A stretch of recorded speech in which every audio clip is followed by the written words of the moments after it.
This is Martin Shkreli, and I'm going over some chemistry. I know many of you have seen my kind of impromptu chemistry lessons, and we're going to actually do this in a more structured way where we're going to be starting from scratch. And I'm going to just record some of these videos so that they're uninterrupted and they're just solely focused to chemistry, and recorded and edited so that they're useful to you. So for those of you who have seen some of these videos, you'll know that we're using a textbook called the Zumdahl and Zumdahl 9th edition of chemistry. And it is a big book that looks like this. And it's about 1,050 pages. And I think it's an important piece of work. Why are we doing this? Well, I'm trying to teach a kind of comprehensive course in pharmaceuticals. I don't think anyone's ever really done that. And even in school, there are very few degrees that kind of mimic what I kind of have learned in life. And it requires sort of so many different disciplines. A lot of people ask me why I've been successful in this field. And they especially are surprised when they see that I don't have an advanced degree in any of these disciplines. I'll write down a few of them. And I actually have an undergraduate degree in finance. But the point is that there are so many different. These are sort of the formal degrees required. Then there's some experience required that you don't get anywhere, really. There's a few things required to be successful in pharmaceuticals. A medical degree in medicine, physician. And you need practical experience in regulatory affairs, aka the FDA. Clinical trials, which is a little different from getting a degree in medicine. So trials are their own sort of finicky thing. Finance, which is quite different from learning finance, is quite different from practical Wall Street experience. There's so many things. Here's just 8 things that I listed off the top of my head that you need to understand if you're going to be a successful pharmaceutical entrepreneur. And this is a lot of stuff. So a lot of people say, oh, Martin, you don't have a chemistry PhD. Well, that's true, but I do have enough chemistry knowledge as far as I feel I need. And I have enough knowledge in all 8 of these things to really feel comfortable that I have this holistic and comprehensive knowledge. And I'm going to try to teach some of this to you. And the first step, I think, is chemistry. At the end of the day, pharmaceuticals are chemicals. And learning chemistry is oftentimes conjures difficult memories. I think that chemistry is something that people dislike. And I'm going to do my best to teach it to you in a way that's a little more fun. One of the practical ways and reasons we learn chemistry is to learn medicine. We can't really learn medicine without learning chemistry, at least from my perspective. So we have a purpose here in terms of learning about pharmaceuticals. Why do we want to learn about pharmaceuticals, and why is chemistry, if you take it on good faith, that chemistry is kind of the first module of this, and it's necessary to learn chemistry to know pharmaceuticals. If you take that on my good word and faith, then why is it necessary to learn medicine? Well, if you've ever been sick or know someone who's been sick, we can all appreciate that learning a lot about medicine and pharmaceuticals is a great way to better the world. And I'll tell you one quick story about a drug for a rare disease called hypophosphatasia. And you're looking at an x-ray of a baby who was born with no bones, believe it or not. This is a disease where you have almost no bones. The bones you do have, you can see, are very soft and kind of deformed. Most people with this disease, hypophosphatasia, do not live very long. They die very quickly. It's a very tragic and horrible disease. And you can see that at week 24, this patient formed all of these bones. It's because this patient took a drug called phosphatase alpha. And this drug is the correction of the genetic defect that's created when you have this genetic mutation. And so this drug is not quite a cure, but a very profound treatment for this illness. And if this little baby story doesn't motivate you to be interested in the least at pharmaceuticals, then I don't know what will. Most people with this disease never would have survived. Evie LSCA was only supposed to survive a few minutes after her birth, but more than 4 years later, she's still here. So this cute little kid has been saved thanks to pharmaceuticals, and that's why I do what I do. And not everything I do or the pharmaceutical industry does is as cool as this little girl's story, but at the end of the day, I think that that's the goal. So, why else do we want to learn pharmaceuticals? If for some reason that story didn't motivate you, then one of the things that I think is a good reason to learn pharmaceuticals is to sharpen your mind. You may never be in medicine. You might say, well, Martin, that's cool, and that's an interesting story, I like your story, but I'm never going to be in medicine. I'm in tech, or I'm a housekeeper, or whatever it might be. Well, there's nothing wrong with sharpening your mind, because you never know what opportunities present themselves in life, and you want to be prepared, and you want to have a sharp mind for those opportunities. And I think chemistry is a fantastic way to sharpen your mind. One of the reasons that it's a great thing is very few people know or like chemistry. So other people in other disciplines will be very impressed with you if you know your chemistry, because it is difficult to learn chemistry. And if you have two people sitting at a water cooler, here's a little water cooler at your office, and there's the device, and you've got you sitting here, and maybe someone standing here, and here's the boss. Let's pretend that's me for a second. And this person is talking about, what'd you do this weekend? Well, I saw the Kim Kardashian show, or something like that. And then you say, well, I was thinking about the density of water. The density of water in different phases. And your boss hears this and says, he's thinking, who should I give the promotion to? Clearly it's going to be this person, because the Kim Kardashian TV watcher he's probably going to say, gee, I don't want that person running anything. I want the person who thinks about chemistry and cool things like that. Even if this company has nothing to do with chemistry, it's much more interesting to think about the person who's thinking about cool stuff and sharpens their mind routinely, because I know that that's the kind of person I want to depend on and give great promotions to, not someone who watches TV all day. And you think about all the things we waste our time on in life, Facebook, Twitter, all of the things that we just waste our time on, TV, all this stuff that's basically worthless. It doesn't. Sports is another one I hate. The media, news, all this stuff does not help you in the slightest. It does not help you in the slightest. These are all ways corporations are trying to take your money in the form of advertising and things like that. None of this will ever help you. But chemistry will help you. It'll sharpen your mind and focus. Physics, biology, medicine, all of these things, math. These are great things that will help your life. And that's sort of why I've decided to sort of get this out there. And hopefully people will be a little more interested in chemistry than they would before if they watch this. So anyway, what is chemistry? And again, we're going to use this Zoomdahl book. Zoomdahl and Zoomdahl, 9th edition of chemistry. I'm going to go through it page by page until we're done. We actually did this impromptu, and we're up to about page 1,000. So we're practically done with the book. We're in the last 2 chapters of the book.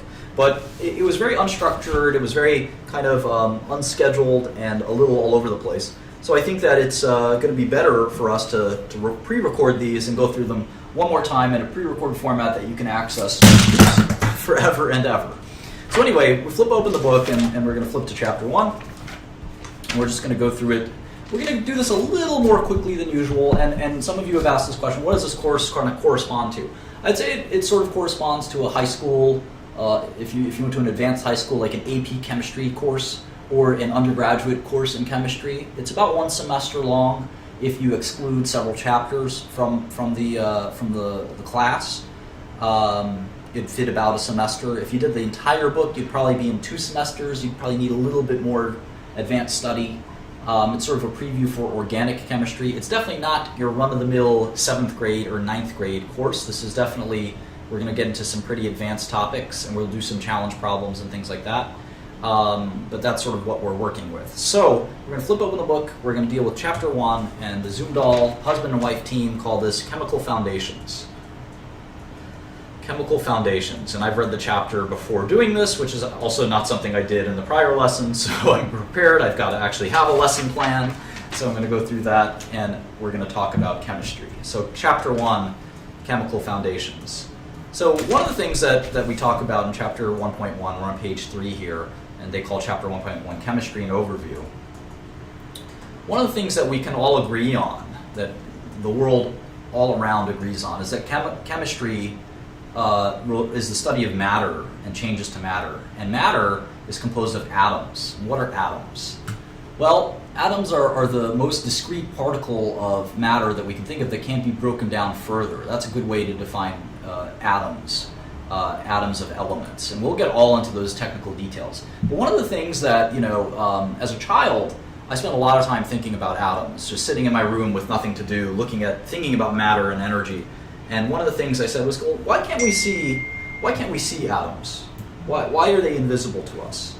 Well, I can understand that there are going to be things too small for the naked eye to see. But can microscopes see atoms? And when I was a kid, microscopes could see atoms, sort of. We had things called electron microscopes. But as I became a little bit older as a child, they finally had these things called scanning tunneling microscopes. Scanning tunneling microscopes, STMs. And you can see these photos, these amazing photographs, where you can actually see atoms with the benefit of a microscope. Here you can see these sort of honeycomb-like rings that remind me of benzene rings. This is an image of silicon. And so you can see distinct atoms, which is pretty amazing. So all the stuff we're going to study, it's real. It actually exists. Now, whether atoms are actually particles like billiard balls, like the 8-ball in billiards, or they're more like waves, they're energy waves, we're going to debate that and talk about that. But you can kind of see these discrete units of energy that are kind of atomic. So we're going to talk all about that. So anyway, matter is composed of various types of atoms. We're going to talk about matter. We can sort of describe matter as anything that has mass is a good way to define matter. Anything that has mass and occupies space is a decent way to define matter. This is not that important that you think about this too carefully. It's sort of more philosophical than it is chemistry, but you're never going to really talk about what the essence of matter is, maybe briefly in chapter 10 or 11, but matter is what we're worried about in chemistry. And you can think of matter as anything from one carbon atom, carbon 12,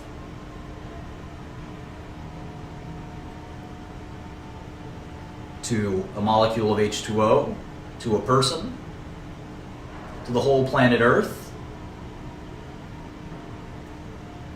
to the whole universe.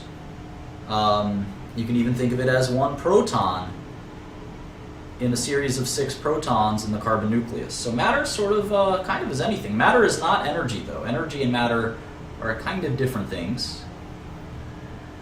And whether or not they're interchangeable and things like that, advanced topics, we'll sort of debate that. Maybe they are the same thing. Who knows? But right now, let's think of matter and energy as kind of discrete things. And chemistry deals with the study of matter. And the most fundamental unit of matter we're going to call an atom. And you can see here from the scanning tunneling microscope that we've got these atoms that we can actually see with that special kind of microscope. And what exactly that microscope is showing us, we'll debate some other time. But we have evidence that atoms exist. There's a huge amount of evidence that they exist. So we can be a little bit comfortable that we're not taking this concept on faith, and we believe this concept of the atom for hundreds of years. And chemistry is the study of taking atoms and studying the way they combine. We all know one very famous molecule called H2O. This is the O, these are the 2 H's. And you can kind of pretend that I'm a good artist here and think about this as a 3-dimensional shape. There we go. H2O. This is probably the most famous molecule in existence. Water. When I was a little kid, I always say, "Mom, get me some H2O." And my mother would say, "Get it yourself." But H2O is composed of two hydrogen atoms, and 1 oxygen atom. And these are elements. And elements, the smallest amount of an element you can have is an atom. And chemistry deals with the way that these elements and atoms, these atoms of elements form. Here's 2 of the hydrogens, they're small, and 1 big oxygen. and how they kind of form. They kind of form to H2 plus O2 can lead to H2O in a certain way. We'll talk all about sort of how that happens. This isn't a balanced equation, and we'll balance it some other time in a different chapter. But the point of chemistry is that substances like hydrogen and oxygen can reorganize the way their atoms are organized in molecules to form new substances. And that's what the study of chemistry in essence is. So we're going to have a lot of fun talking about that. But before we get to that, we're going to flip over to to section 1.2. And it's called the scientific method. And we'll say a few things about this briefly. I'm sure you've been exposed to the scientific method before, but anyone might be watching this. You could be 6 years old and watching this. I hope there's someone who's 6 years old and watching this. We're on page 5 of the Zumdahl textbook, which is about $100, by the way, and I highly encourage you to buy this book. It could be one of the best investments you ever make. Instead of buying coffee at Starbucks, buy it for cheaper and save money and buy this textbook instead. You can get it on any textbook store like Amazon.com or whatever. I do not encourage you to steal a PDF copy of the textbook. That is illegal, and I recommend you pay these authors for their hard work. They made a wonderful textbook, the majority of which I agree with and I feel is very well presented. Occasionally, like any other author, they make some mistakes and they present some material in ways that isn't ideal, but I think it's in all an extremely good work. So anyway, what's the scientific method? Well, in essence, we make observations, and we collect data. A lot of people stop there, but the next step in the scientific method is we're going to formulate a hypothesis that makes logical sense. Formulate a hypothesis. A hypothesis is like a guess, a statement that explains the behavior, the data that we saw. And it's logical. It's not just sort of a guess that is out of the blue. It's an educated guess based on these observations. And then a lot of people stop here if they even get to this point in life. And this isn't just for chemistry. This is for all things in life. This is a model of thinking. You can call it the thinking method or the scientific method. And the third one is that we actually have to test the hypothesis. We have to test the hypothesis. So it has to be logical to begin with, which is an extremely important prerequisite, because we can dismiss a lot of hypotheses from just being illogical. We have to collect the data properly and with integrity, which a lot of people don't do. They just look at a small part of the data that they want. And then we have to test the hypothesis even after we formulated the hypothesis and we think the hypothesis is reasonable. So this is a good method for all of life, not just science. And I think that's another reason why studying chemistry is a good idea. Science is not what people think, which is a bunch of facts. Science is a procedure for learning and understanding. Science is a way to take the world's information, reorganize it in your brain and in others so that you can gain new knowledge. And we're going to talk a little bit about scientific models. So what kind of methods do the scientific method, what kind of models do we get out of the scientific method? Well, let's talk about scientific models, or just models. One of the things we get is a theory. And what's a theory? Well, a theory is a tested hypothesis. It's a tested hypothesis. And it's worked, it's held up. The hypothesis has been proven true. And it gives an overall explanation.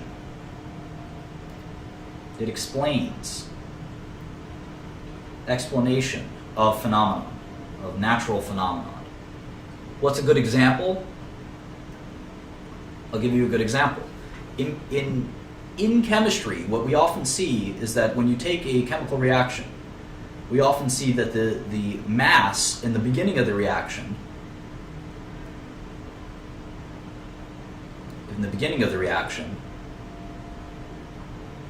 even though the chemicals will change, the end of the reaction has the same amount of mass. The beginning mass seems to be, no matter what reaction you do, always seems to be equal to the ending mass. That's the observation. The theory has to explain the observations, and the theory here it's called the conservation of mass theory, or the law of conservation of mass. Conservation of mass.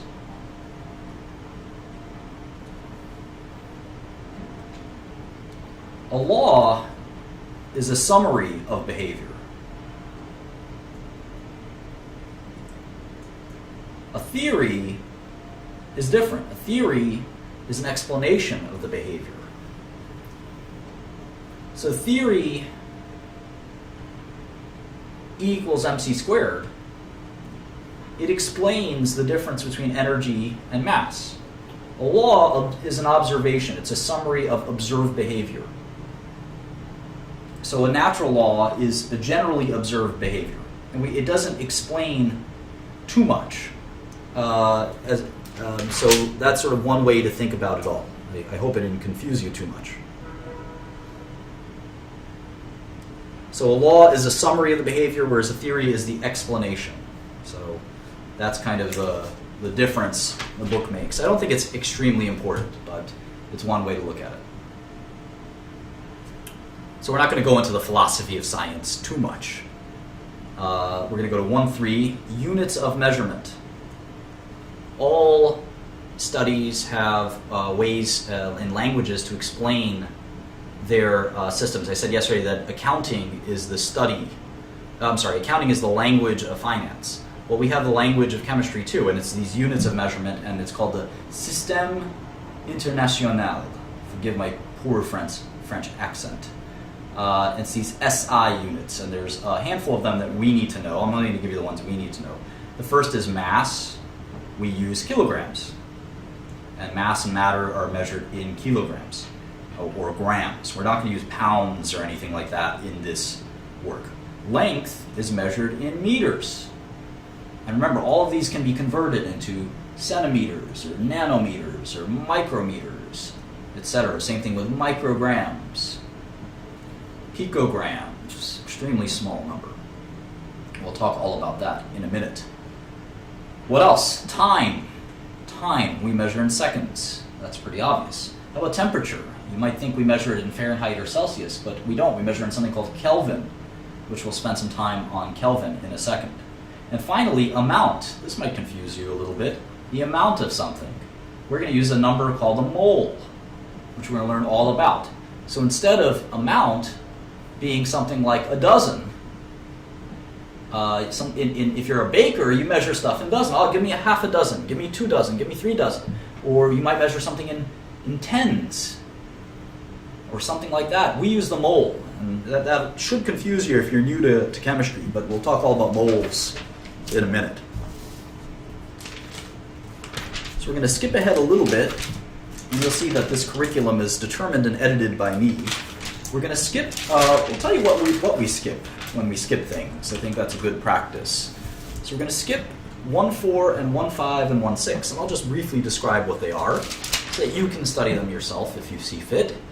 And I think you should, because some of these I'm skipping for a reason, because we don't need to learn them, and some of them I'm skipping because I assume you know them already. And this is the case where I assume you know it already. 1.4 is called uncertainty in or of, I guess, measurement.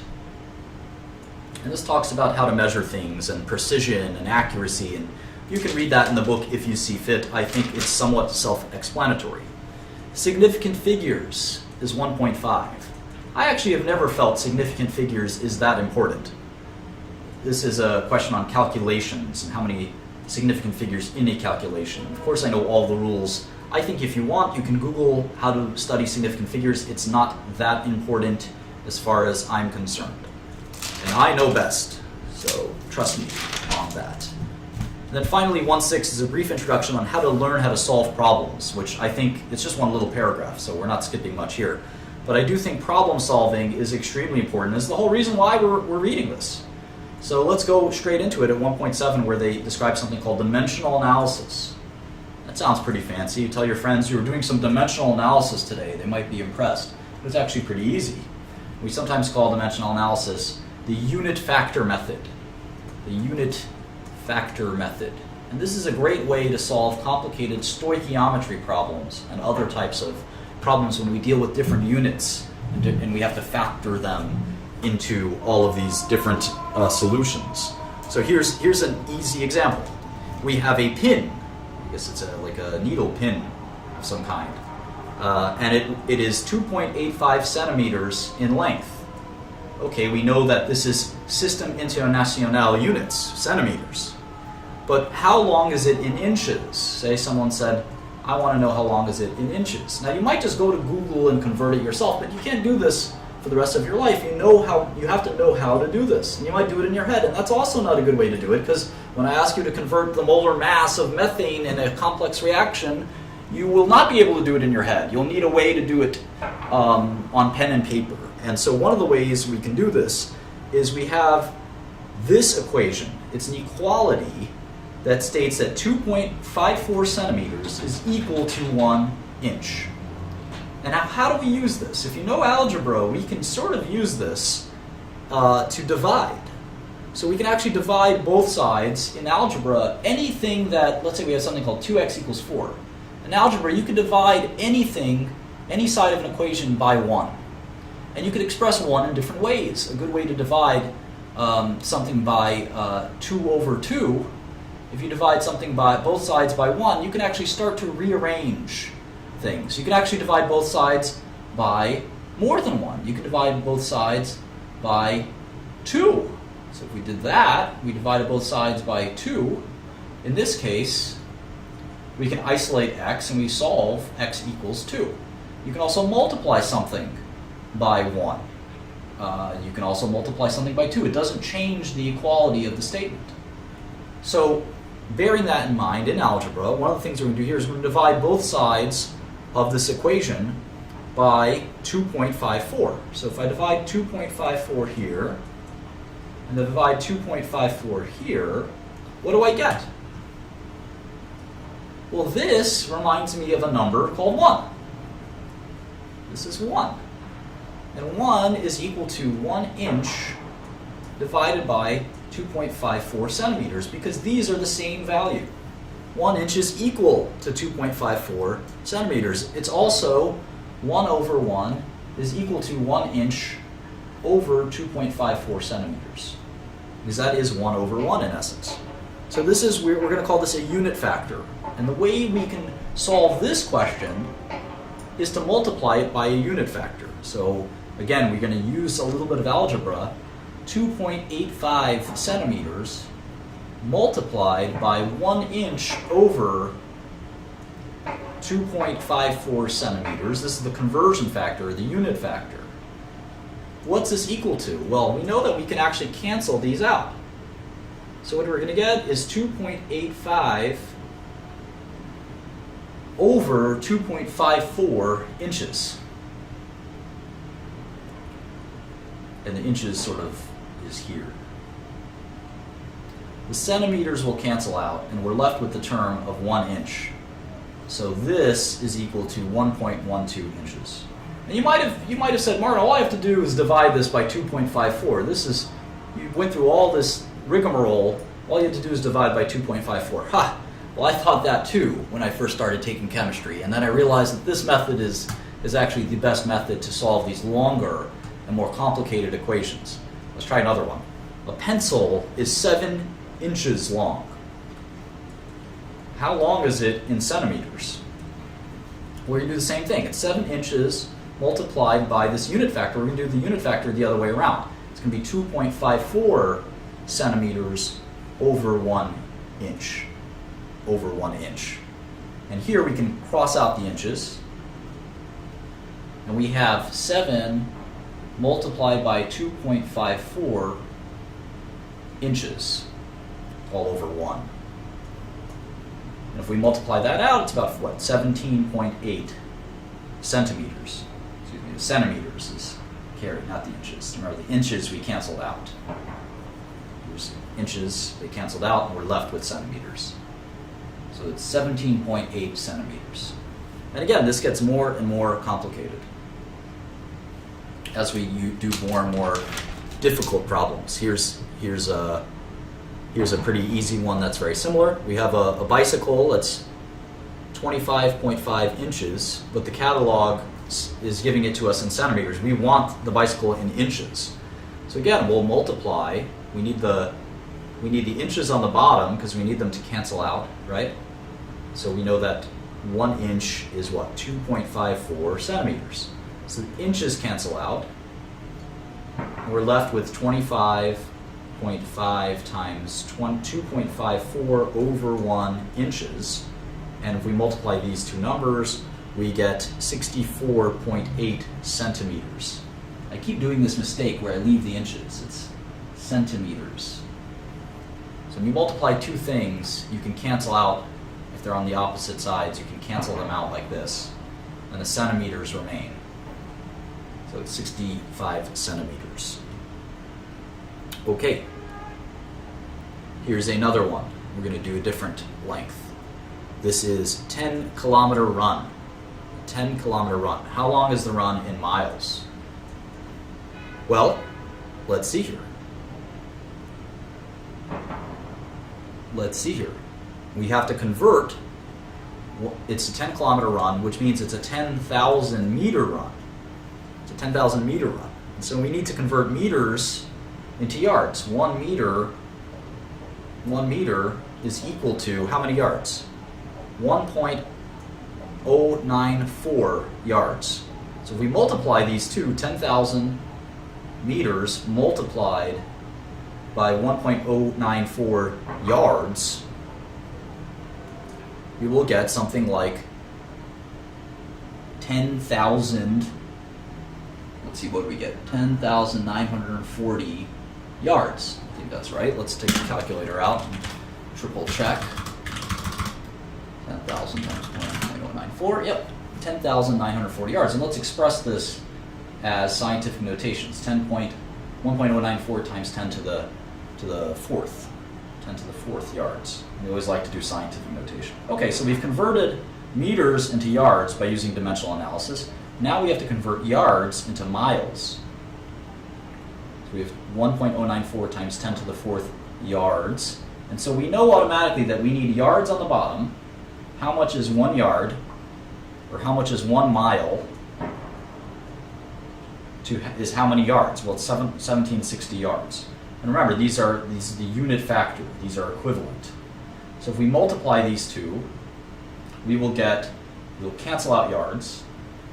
And we'll have 1.094 times 10 to the fourth over 1760 miles.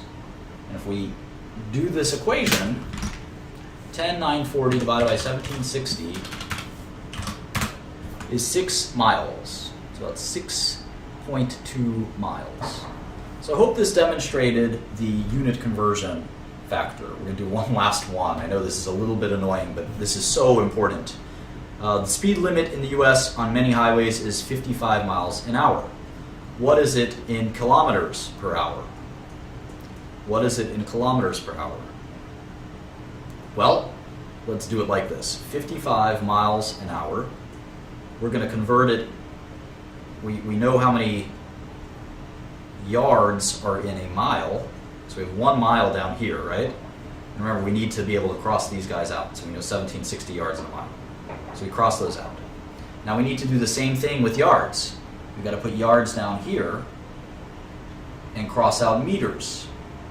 So 1 meter is equal to 1.094 yards. And now what do we need to cross out? Well, we have 1 kilometer is equal to 1,000 meters. We cross these out. And we're actually going to add all these, we're going to multiply all these together. So if we do that, we get 55 times 1760 divided by 10,940. Let's try that one more time. It's 55 times 1760 divided by, if you multiply these guys, you don't get 10,940, you get 1094. Divided by 1094 is 88. 88 kilometers per hour.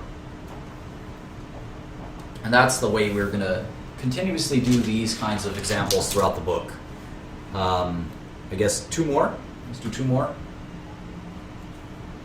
A Japanese car is advertised as having gas mileage of 15 kilometers per liter. We want to know how many miles per gallon. Miles per gallon. So we have to convert both, right? We have to convert both. So we have 15 kilometers per liter. So first we're going to get to meters, and we know 1,000 meters is 1 kilometer. So we can cross these guys out. Good. Now how about meters to yards? Well, let's see. I need a meter on the bottom.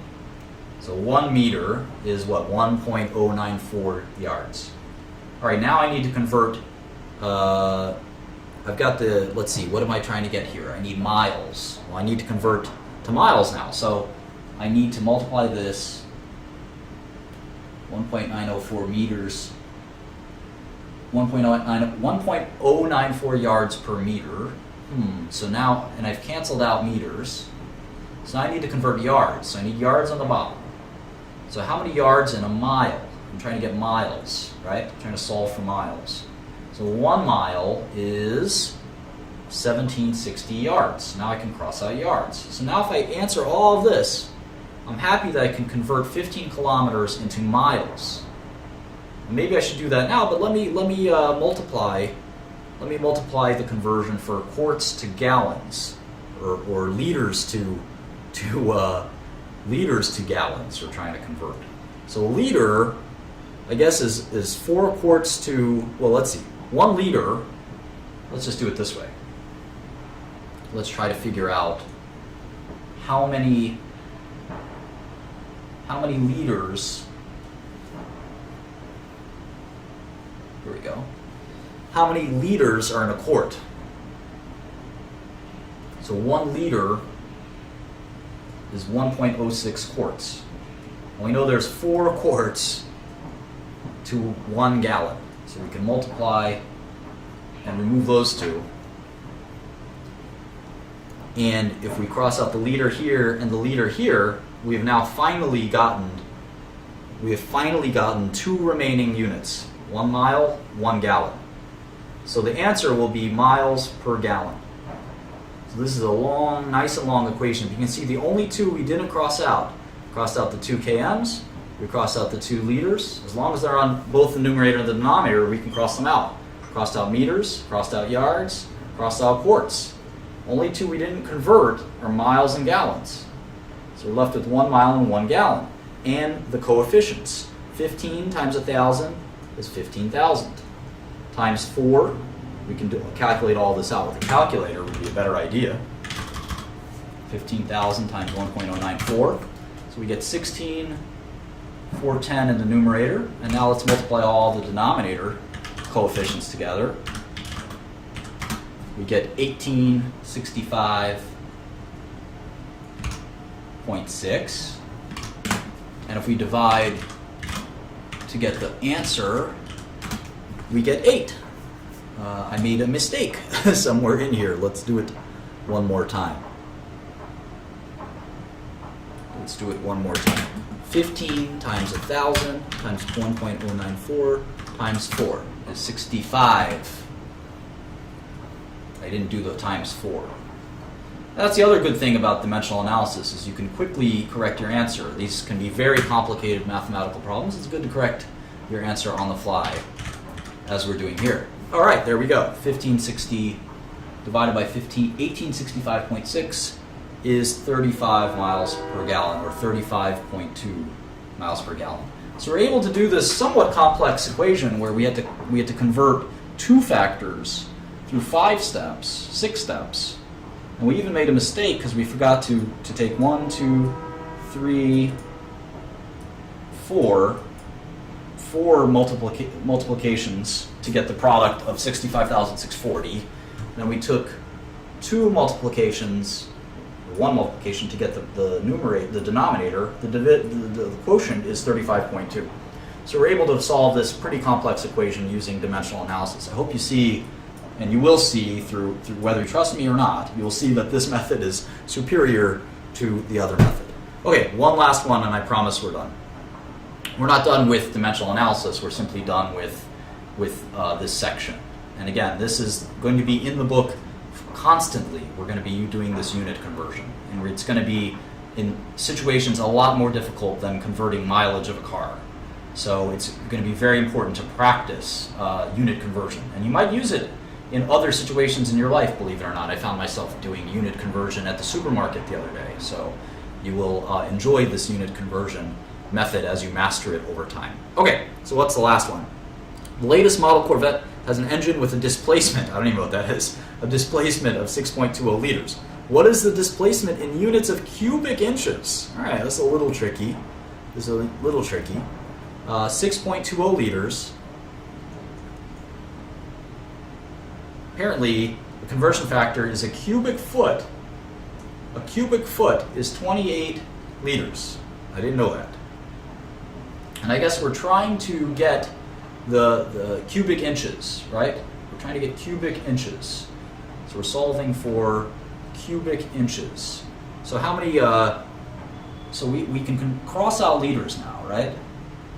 So now we're going to have to cross out feet. So there's 12 cubic inches in 1 foot. That makes sense. We all know that from our system here in the U.S., not the metric system.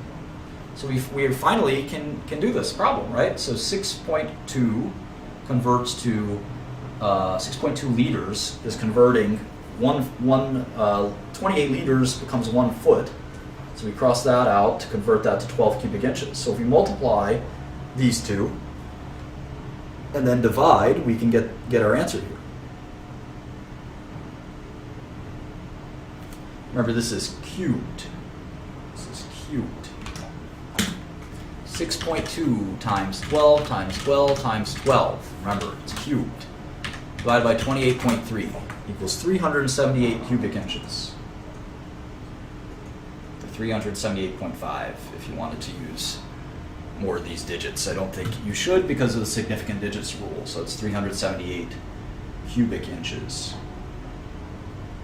So again, another use of dimensional analysis. So I bored you to death with dimensional analysis, but I will say it is extremely important to do dimensional analysis correctly. So let's go ahead and continue in the book to section 1.8.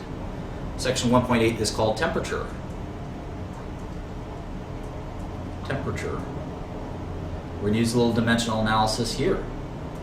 We're on page 22. All right, so let's just go through temperature. We have 3 temperature scales. We have Celsius. We have Kelvin. We're going to use mostly these two.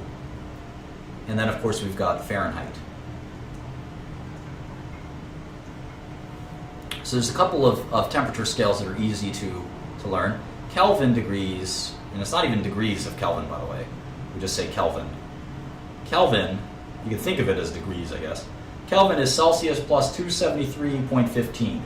It's useful to learn this number, 273.15. Might get it as our first tattoo, 273.15. And of course, if you subtract 273.15 from both sides, we can simply get Celsius is equal to Kelvin minus 273.15. So 300 Kelvin is equal to 26.85 degrees Celsius. So we never use degrees in Kelvin. Keep that in mind. Fahrenheit is a bit of a pain in the neck. We use this 9/5 and 32 conversion. So for Fahrenheit, we have this fun temperature conversion, which again, you memorize usually in grade school. You take temperature Fahrenheit, subtract 32 degrees of Fahrenheit, and multiply it by 5/9 to get to temperature in Celsius. And you obviously use algebra to just convert this the other way around. To convert it the other way around, temperature of Fahrenheit is equal to, you actually can add 32 to both sides, and then you can multiply by 9/5. And that's what we get. We have temperature of Celsius times 9/5 plus 32. So it's pretty easy to convert all this stuff. So let's do some conversions. Go quickly here. Let's say The normal body temperature, you learned this in biology, I guess, is 98.6 degrees Fahrenheit. Let's convert this to both Celsius and Kelvin. All right, well, let's convert it to Fahrenheit. First thing we do in Fahrenheit is we subtract by 32. Subtract by 32, and that's pretty easy. You can do this in your head. It's, let's see, 66.6, a lucky number if I ever seen one. 66.6, and let's use dimensional analysis. This is degrees Fahrenheit, and we know that 5 degrees Celsius, well, let's not use dimensional analysis. It's not a good time to do that. But if we multiply the conversion factor, we get 37 degrees Celsius. So that's pretty easy. Now, once we have the Celsius, we can just add that number. What's that important number? 273.15. And we get 310.2 Kelvin. So those are the three temperatures. 310.2, 37, and 98.6. There we go.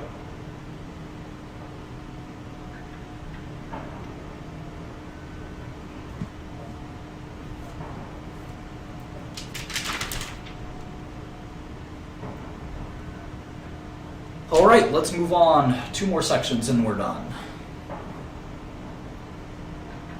1.9, density. Some people say I'm very dense. I'm just kidding. What's density? We're going to have a lot of fun with this. We're going to talk about one of the most important properties of matter. Matter has a lot of properties. One of the most important ones is density. We use density a lot in chemistry, oftentimes to characterize one of the properties of matter, as I said. Density is simple. It's mass divided by volume. Mass divided by volume. So it's usually something like kilograms divided by volume. What's a good example of volume? Volume is usually in some kind of cubic form. In mass, we typically use kilograms, but sometimes in chemistry, how about just using grams? So grams divided by centimeters cubed. So let's look at some densities.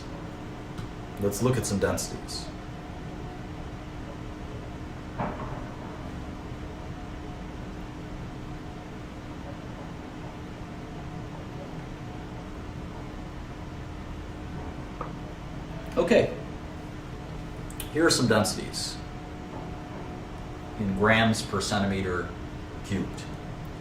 Chloroform, it's not a fun chemical to be around, has a density of 1.492. Diethyl ether has a very low density of 0.714. Ethanol, something we drink from time to time, adult beverage, 0.789. Isopropyl alcohol,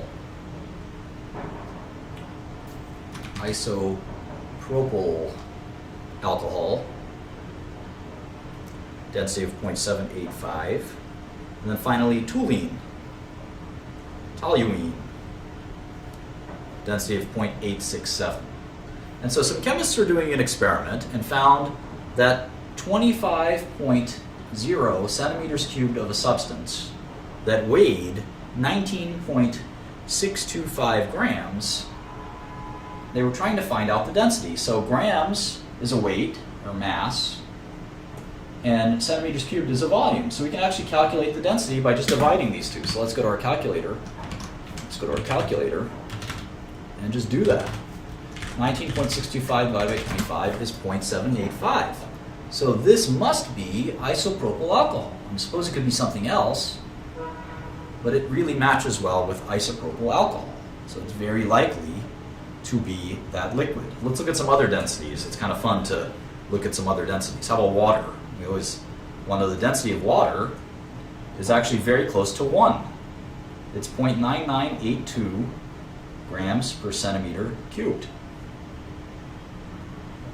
How about gold? Wow, gold is 19.32. It's 19 times more dense than water. How about oxygen? Oxygen is 0.001. 3, oxygen gas. Most gases are not very dense. Hydrogen is even less dense. You can see that a lot of solids are dense, like gold and mercury and lead and silver. A lot of metals are very dense. So this is all pretty interesting. All right, let's move on to 1.10. Matter. We're going to talk more about matter since we started the conversation of matter. So let's talk about classification of matter. And this is going to be the last section, and we're going to adjourn, and we're going to go to chapter 2, which will also record. So 1.10, matter, classifications of matter. We talked about matter being anything that occupies space and has mass. But we have more things to talk about. We can talk about states of matter, and we learned this when we were children as well. We'd say liquid, solid, and gas. There are 3 states of matter. And we all know what liquids, solids, and gases are. So we've considered that as one property of matter. We've got density and state. Keep kind of these in your mind as good properties of matter to think about. What else? Well, we can talk about mixtures. Most matter is a mixture of a pure substance. What's a mixture? A mixture has variable composition.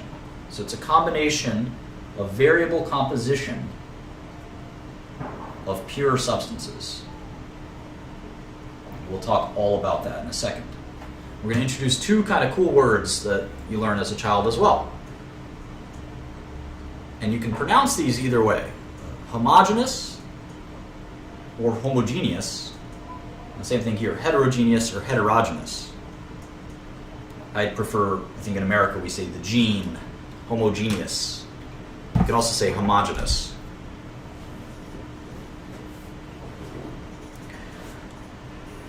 So how do we define these? Well, homogeneous is something where there's no visible difference. It's visibly consistent. Whereas in heterogeneous, we say that there's some visibly distinguishable. Visibly distinguishable.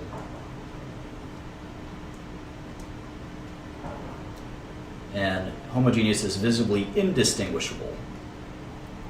Indistinguishable. And anytime we have a homogeneous mixture, we call that a solution.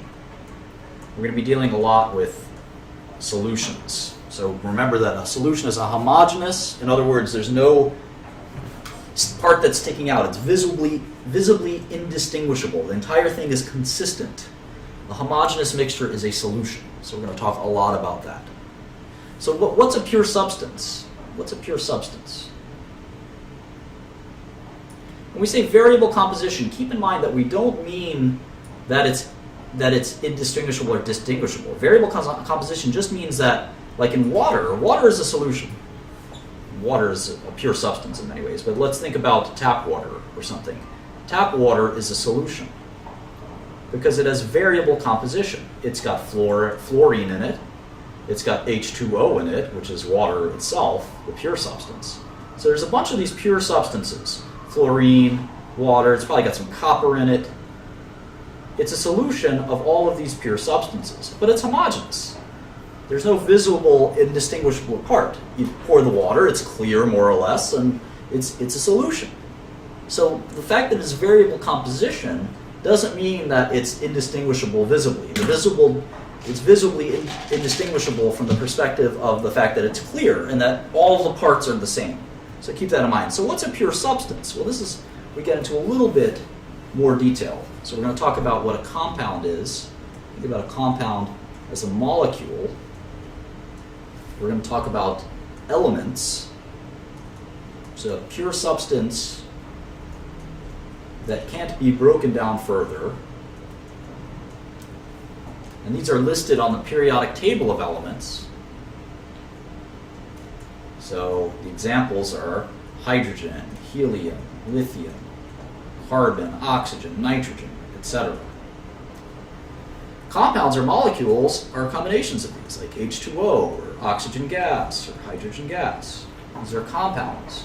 They're combinations of atoms that are created by these elements. So a compound is a constant composition. H2O, water is always H2O. It's always H2O, no matter what. And we can separate these mixtures and solutions by using different techniques like chromatography.